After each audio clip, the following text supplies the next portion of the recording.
Hi, Lee. Well, it's great to see you, Team Buckle, and Lee Culp here. So I'm very fortunate to have known Lee for a long time now. We're both been in the dental game for quite some time.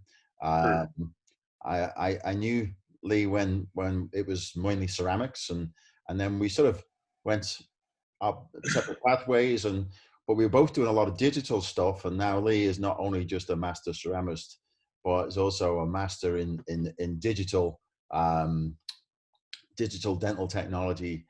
And so we've been working again together for the last few years and finding some real excitement in all this new technology. So one of the things that people are talking a lot about these days is the virtual patiently. And I know you've got some great courses at your place. I've been there myself, and it's fantastic, Mhm. um, about how you assemble that virtual patient. So can you tell us a little bit about what it is you need to assemble a virtual patient? Sure, sure. And thanks, Ian. Thanks for all the kind words. But we have been working and known each other for such a long time, and it's really digital that brought us back again. We've got a foundation with Pete Dawson, but it's nice to be working together. And the interesting thing about working together now is it's so much easier because of digital. We're having a great conversation right now because of digital. We're going to talk about how we can communicate and how you and I are communicating with digital using all the data sets. So everybody's been talking about the digital patient and what that requires. And it's nothing new. I mean, it's been talked about for a long time. And we've been sort of doing it, but now with new technology and new ideas, it's actually become affordable enough for everybody to do it. So I'm going to just show just a little bit, but the data we're looking for, depending on what we're doing, is an intraoral scan. It can be a model scan. We can put that in there. Intraoral scans obviously look better. And then a face scan. And the face scan technology is really where we took a quantum leap in technology. Again, face scanning is nothing new, but I really couldn't see an ROI of me purchasing a face scanner for $20,000 when it's in my laboratory and my clients can't even use it. So when the company Bellis 3D entered the market in kind of really consumer, I and a lot of other people contacted them about the applications to dentistry. So the interesting thing about Bellis is it uses an iPhone or an iPad that has facial recognition. It's very inexpensive compared to the much more expensive systems. You're looking at about $400 a year. You don't have to buy any technology if you have an iPhone or an iPad with facial recognition. So let's just watch a short video, Ian, if that's okay, and that'll kind of explain what we can do, and that'll lead to all kinds of conversations next. So this is typically what I'm used to seeing is a scan. Somebody sends me a scan, or I've scanned some models in, and I'm going to make some teeth. Now, both of us with the Dawson Foundation, we always start with diagnostic wax-ups. So we're kind of skipping over that and going right into the restorative stage. But I've got approved temporaries here. I've got my preparations. These are all intraoral scans, which makes it nice because they're in color, makes it very cool to look at. And now I can start designing teeth. But you know, you see the patients every day, and you kind of take that for granted. I never see a patient. I may see a photo of a patient, but the photo we can sort of self-impose. But this is where it kind of got game changing.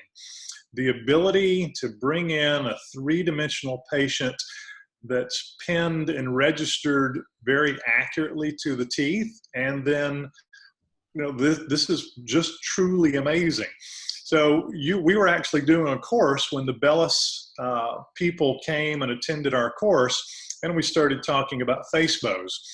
And then we kind of helped them develop one of the first digital face bows, where we can register both aesthetic planes and functional planes to be able to then relate that back to an articulator.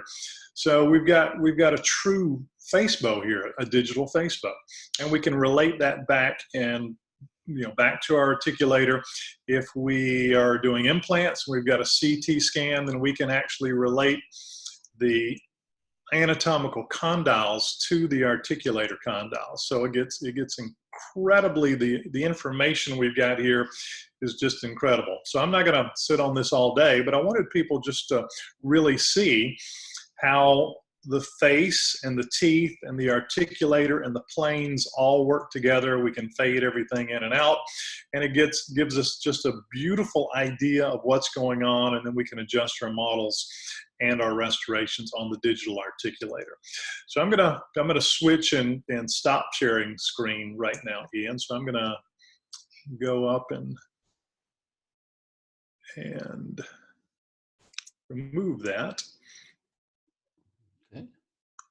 Okay, there we go. So we're back to normal? Yeah, no, well, okay. It's me, so however normal that is, Lee. So, no, so that's cool. I mean, that's a great illustration of really what it is we're doing. And, sometimes we do these things and we do them because we think they look great, but I also want to think about what they mean to us. And you touched on one of them, or two of them, actually. One is this communication that we can have 4,500 miles away.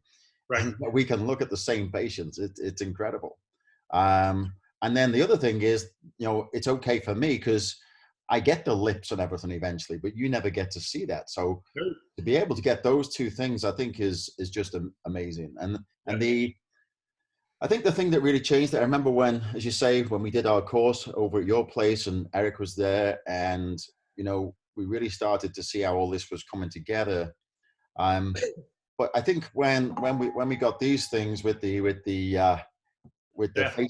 face recognition, and now, as you say, whether it's a phone or whether it's an iPad, we actually had something that was affordable for all of us.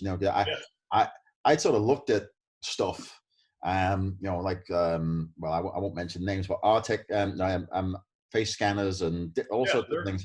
Nothing new. Expensive stuff, great job, but expensive. So one of the things that we're trying to do is actually, what can a good normal dentist use in their practice as well? Because it's one thing to show the top end and the fancy catwalk stuff, but right. What's going to be useful to you on a daily basis. So you mentioned as well, obviously, we both like intraoral scans. It's fantastic because I can take that scan, and send it to you, and it's there in 2 seconds. Yeah. But you can do this from an impression or a model, can't you, as well? Oh, of course. Yeah. I never want anybody to believe you're locked out of what we're doing here. If you've got a phone and an impression, we're still working. Yeah, because I think that's really cool and good to understand, because one of the barriers to people of getting involved in this is investment. Yes. But by doing things like that, they can sort of start to see the value that they get and really start to get involved in this. So, and then obviously we didn't mention much on a bite registration, but that can be whatever the dentist chooses. I mean, obviously I'm more of a sort of Dawson guy, so it's a stable condylar position or whatever. Right. But but we can scan that bite for you as well. Right. The face scan we've talked about. Now, do you need a CBCT, or is that helpful at all here? Not for teeth, no. I mean, normally CBCTs come in for implants. So it's kind of interesting that you say this, because our lab over the last 2 years has moved from what we conventionally think of a lab as is making something, making teeth. So, and all labs do diagnostics, but we've really taken it a step further in that really learning orthodontic software, implant software, surgical software, and right now, as we're obviously not too busy, we're working with maxillofacial bone software to learn it, to even take our offerings to a dentist to a little bit higher level, showing maxillofacial work. So maxillofacial, CTs, intraorals, ortho, putting all that together, it allows us to take that virtual patient and do pretty much anything that you want to do and show it to you virtually to see if you like it, and then bring in the other team members, whether it's an orthodontist or a surgeon, and let everybody tweak. Basically, me, the lab, I'm kind of doing all the heavy lifting. Tell me what you want, send me the data I need. I'll move everything kind of where you're telling me to move it and do it. And then everybody jumps on it and really takes a look at it. But CT's a little more for airway and surgery. Okay, cool. I mean, one of the things, you know, for in the UK, you know, you Americans, you like to irradiate each other. That's As much as we can, yeah. as much as you can if you're not injecting disinfectants. And, but you know, we're very cautious of those things. Now, some of my patients, you know, we have joint issues and we've got tooth issues, and we're doing ortho, we have implants, and so we'll have that full volume CBCT. Sure. And that's a cool thing to be able to bring into this as well, you know. And the really cool thing is that as we combine all this, we can start to actually see what's happening at the joint level as well. So yes. So it's great for implants and things, but with the face scan now, it's not as absolutely necessary for what we might call virtual mounting, is it, or virtual articulation. Exactly. So it's just an optional extra depending on the case. So that sort of brings me on to the next thing that I want to talk about, which is virtual articulation. You showed on there about how we took this virtual patient, but then we superimposed the virtual articulator. And now, you know, I think there's it's interesting, the virtual articulation, you know, because I mean, I was being brought up what these instruments that best duplicated the function of the patient, but I think we need to remember that that's what it does, isn't it? It's trying to duplicate the function of a person, you know, and you know, but at the end of the day, it's an instrument. It's a symmetrical metal-based instrument. Correct. And so that's why we've always, you mentioned approved provisional restorations, which, I mean, they're so important because we need to get the contour and the aesthetics in there for function and aesthetics, because that's our job, you know, because we have the patient there. But there's some, and I think it makes dentists and technicians probably feel better to see the articulator in place. Oh yeah. I mean, it's only on the screen because it makes us emotionally feel better. We really need it on the screen. But I think there's a lot of cool things now, because with the face scan, obviously we can get a good idea about where those joints are for mounting. If we have a CBCT, then that's even better potentially for mounting. You know, we know all sorts of things that we're going to get better, but our main deal was to get this back into the patient's mouth and then contour those provisionals. Right. But there's some new technologies now. I mean, 3Shape has patient-specific motion. As far as I know, that's more dealing, and I'm learning more about that now, but that's more dealing with sort of the typical sort of excursive and protrusive movements. Yes. But things like modular as well now, which are really, they're more sort of like mandibular jaw trackers, and we can actually bring that into the equation. Oh yeah. And so instead now of having take the instrument to the patient, we actually now have the patient's motion. Right. And that, I think, is really going to start to add even more to what we're able to do with this virtual patient. Oh, absolutely, no question. So I mean, I've been playing with that this morning. It's really pretty cool as to good. what you can do. And yeah, I mean, I think it's going to be interesting where it fits into general practice. I think that's going to be something that we've got to work out. Sure. But certainly, as far as, you know, I mean, those inside out movements, which we traditionally talk about with sort of Brooksian, etc. We've always looked at those, but this envelope of function, you know, which Pete, you know, has been talking about for years, envelope of function being in harmony with the anterior guidance. Yes. So it's to actually be able to see that and monitor the envelope of function, and then from your perspective to be able to make sure that the restorations fit in with that envelope of function before I even get them I think is potentially incredible. So. Oh no, absolutely. We're following your work with that weekly to see, you know, how we can become involved. But yeah, it's the next step. So I think then we really are on the way to assembling that virtual patient. So we talk about some very fancy things, and there's probably people, well, maybe one or two people listening thinking, well, that's okay for them. They've got all this fancy equipment and things. But why bother? I mean, what do you need all this for? Um, so, I mean, I think we've mentioned a lot of the reasons why we're doing it already, Right. with communication but do you think it makes your restorations more accurately? So, phenomenal question. So, we're involved with a lot of universities and do a lot of university studies. So, I've been trained by very, very good people to think a certain way in research. So, one of the main questions we ask, is it different or is it better?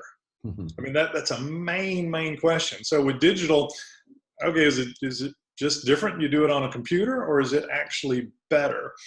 Uh, in so many studies, and the latest one is a study on digital dentures we just did at the University of Chicago with Dr. Lyndon Cooper, where we did take 30 patients, IRB study, fully followed, and we measured everything. And we can look at an audience and go, this is better. It's not just different, it's better. And there were all kinds of criteria. And the same thing digital. So our occlusal adjustments, because we monitor all this, because in the U.S., just real quick, not to get off on a tangent, we're under FDA now. So my laboratory is a fully functional FDA registered laboratory.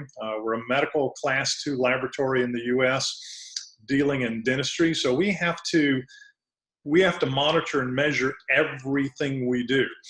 And remakes is a big one in the laboratory. So missed margins, contacts, and occlusion have virtually disappeared. Not that we don't mess up every once in a while, everybody does, but our internal and external remakes have just truly gone down. So yes, it is not just different, it's definitely better.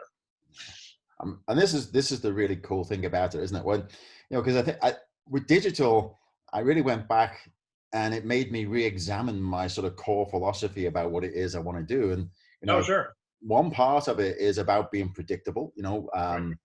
Dentists love to be predictable. I like to be predictable, You do. because we want to do that job, and we want the patient to be happy. And the best way they can be happy is we don't have to see them very often. So, and we can Right. just see them in hygiene and enjoy what we've done for them. Sure. So, and as a technician, I'm sure you don't want that work coming back. And very often you're thinking when it's a little bit out of your control as well. Oh, no question. Yeah. So I think this really does help us be predictable. It helps us be very productive because we can get the work done, and it helps us be efficient and appropriate for each patient as well. So I think as you say, not only is it new, but I think we can genuinely say it's better now. Now, Yeah. my next question is, do we need to do this on every case? Because a lot of cases, the changes that I'm making are relatively minor. So I give you my opinion. For what that's worth, which is, on some of those cases, it might be fun to do, Right. maybe, and it may just be my protocol, so maybe I do it. Mm-hmm. But you don't need to be doing it for every case like that. But I would imagine in some of the bigger cases, particularly, I know, Lee, you've always been a glutton for punishment, and you get involved in these big cases. So Sure. I would imagine in those cases, it's enormously helpful. Well, it's funny when we started and when Bellis went from Bellis to developing Bellis Dental Pro, we had the beta software and contacted you and a lot of our other clients just to try the software out. So anything that came into this laboratory, we asked for a face scan. So we're doing third molars with face scans just so we can kind of learn it and kind of figure it out. But I guess now, obviously we don't do it on posterior restorations, but anything in the anterior helps. So the one thing, we touched on in the beginning is communication. So the cool thing is it's ultimate communication when I can look at it. And if I've got any questions, I mean, Ian, if you got time to go on TeamViewer, and then we look at it together, we've got And we're not doing a whole lot different. We're still making a model. We're still mounting on our articulator. It's just digital. We still do those things anyway. So now it's potentially adding one face scan on top of it, which really takes you no time. It really takes me no time to put the data together. But on anterior cases where we're seeing anterior teeth, yeah, I mean, we pretty much get face scans on all of those types of cases. Yes. I think it's like everything else. It's like when we started doing more full volume CBCTs, Mm-hmm. at first you sort of not ridicule, but you're beaten because why are you doing these things, and Right. then you start to see the reasons why you're doing it, and Oh, and then even that something like that, which is radiation and cost, you start to see the value in it, and we learn that it becomes a very valuable tool. I right. think you put your finger on it there, really, because it's all the things that we do, whether it's in the analog world or in the digital world. It's all about how much time do we spend up front, how Yes. much time do we save at the end. Yes. And as you say, the beauty of this stuff now is it's not very costly, and it doesn't really take much time, or even, I mean, it doesn't take much ability, because obviously I can do it, so it can't be that hard. And so we can get that information to you, and even if it just adds 5%, it's probably worth it. Oh, no question. Absolutely. And on those big implant cases and denture cases, I would imagine it's real important. Tell me a little bit. I don't do a lot of dentures. You I don't think used to do a lot of dentures, but you seem to get a little bit more interested in that these days. Tell me a little bit about how that's all relating with digital and face and things like that. So we've been playing with digital dentures just to kind of keep on the leading edge. But my real experience in dentures came 15 years ago, because I hand carved most of the Ivoclar denture teeth in wax, and then we scanned them in. And I just remember working on all that, and starting to learn dentures and what we do and why we do it. But then when Ivoclar and 3Shape got together to do the Ivoclar denture module, they asked me to be on the development team, along with many others. And I'm like, why do you want me on the denture team? Well, because you're not a denture technician, but you're the most digital person out there. And I said, oh, okay, cool. So I have no idea how to make a denture conventionally. I mean, I wouldn't know where to start, how to do it, anything about it. I learned how to do digital dentures in 2 days. Basics. Now, was no denture master in 2 days, so I don't mean to imply that. But I learned how to do a denture. I could do a denture in 2 days. So then we're doing a lot of dentures. We're doing a lot of denture research, printing research, milling research, every kind of thing you can think of. And then, Bellis comes out, and we're still a little more focused on that. But then we're going, well, wait a minute. What about dentures? I mean, that's really, really where we need a patient. So we started working out ways to do it. And there's basically 3 types of denture patients that are going to come in. One with nothing in their mouth and no teeth. And that's actually, at least for us, that's kind of a rarity, that they're going to come in with nothing. Just, I have no teeth, no denture, no nothing in my mouth. Number 2, they're going to come in with a denture that now immediately lets us register, or they're going to come in as an immediate. So if there's something in the mouth we can see, whether it's teeth on a denture, teeth on an immediate, we can do a face scan, we can register it all together. It's actually pretty simple. We've got registration devices for totally edentulous, but using anatomical landmarks, using math, geometry, a face scan, we can get a really nice, almost perfect denture a lot of times in one shot. Now, we're still going to do a try-in, but when we put the try-in in, we've got a good bite, we've got a good aesthetics, we can always adjust. But the cool thing is, any adjustments take me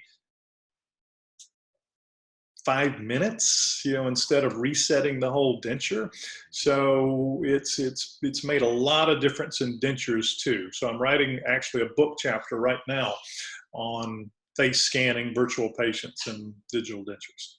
Okay, cool. So you're just trying to get me interested in dentures again, you know. So just, Oh yeah, well, you know, just I might need them myself soon. So, you know, it's and it's funny, we don't really do dentures to do dentures. I mean, we do dentures for schools and things. I don't really have a denture department, but we do lots of surgery here, lots of big implant cases. And the denture for those cases is our diagnostic wax up now. So we design it, we try it, we'll move that file ahead, we'll add a CBCT to it. So, I mean, it helps a lot in implant planning. So it is, dentures are a diagnostic wax up for us.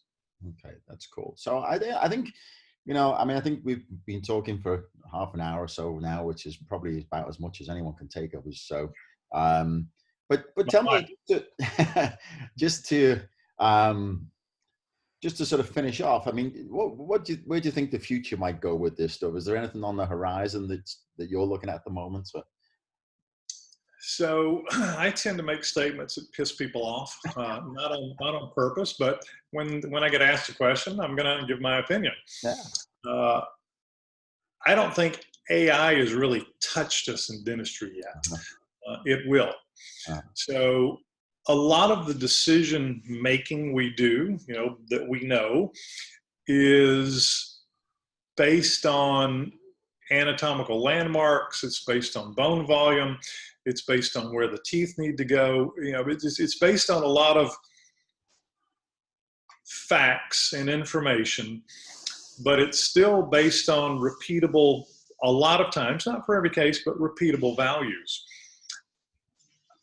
I foresee the future when we're really not doing a whole lot ourselves, but putting in data, telling the computers where we want to be and letting the computers do most of it. But I see AI is really the next big one, along with biological. I mean, so there's two trails here. There's biological development and there's technological development. With all the technological stuff, we don't really talk about the biological, can't even say it, the biology that's going on.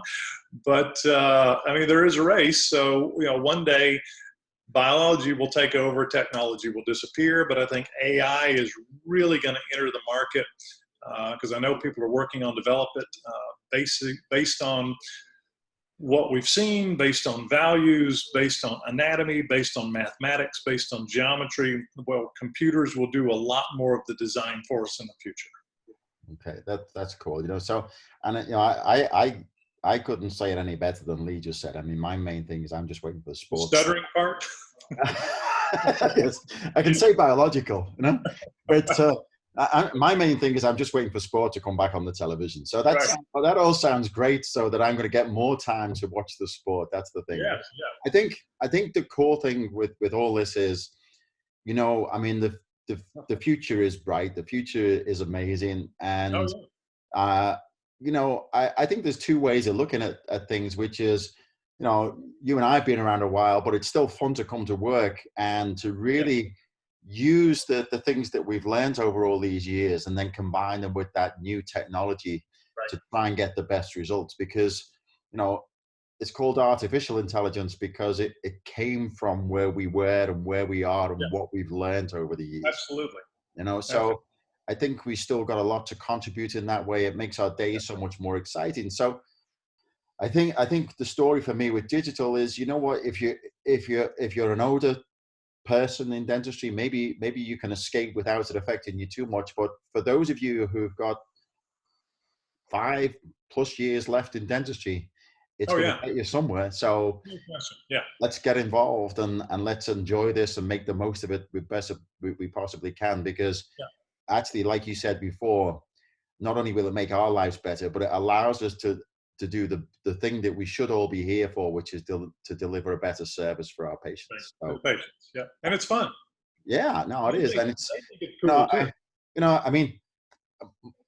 I mean, I'm hoping that I'm still allowed to come over to visit you at some stage, Lee. But now even with this and with team viewer and things, I mean, we can work together. I'm so fortunate I get to work with you. I get to work with Shemek in Sweden, and Right. wherever someone is, we can work and talk together and learn from Yeah. each other all the time. So Right. thank you so much for your time this You're afternoon, welcome. Lee. It was fun to talk. Um, I'm going to go in the lab and see if there's anything to do now. well, I know people are really bored when they texted me saying, "What can we have a chat here?" So, Right. but I'm just gonna finish this off. Okay. We'll put this online and we'll see who wants to listen to it. Great. Thanks, Ian.